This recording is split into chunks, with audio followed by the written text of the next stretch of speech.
உன் மூட்டைய வாழ்க்கை என்கிற அந்த பாரத்தை எடுத்து இறைவன்ற வண்டியில வச்சுட்டு உன் தலையில முக்கி சுமக்காதே. உன் மன இஷ்டத்துக்கு எதுவும் நடக்காது. திருவருள் சித்தம் என்ன யோசிச்சிருக்கோ அதுதான் நடக்கும். நீ என்ன அழுது புரண்டு என்ன பண்ணாலும் இதான் நடக்கும். இறைவன் கையில ஒப்படைச்சிரு.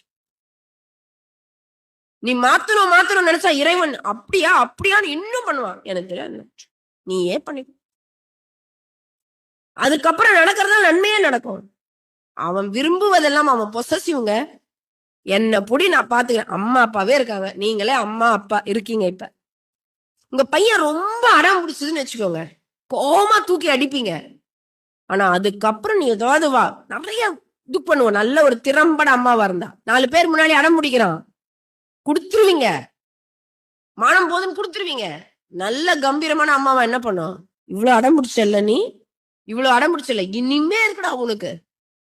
அதே நீங்க அம்மா கேக்குறாங்க, நான் தரேன்டா சொல்ல. அம்மா நீ என்ன கொடுத்தாலும் சரிம்மா, நீ என்ன இன்னும் பெஸ்டா கொடுப்பாங்க. அம்மா இன்னும் பெஸ்டா கொடுப்பாங்க.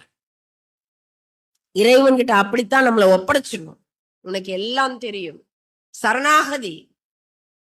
உனக்கு எல்லாம் தெரியும் இறைவா, எனக்கு உன்னை மட்டும்தான் தெரியும். சரணாகதி அடைஞ்சு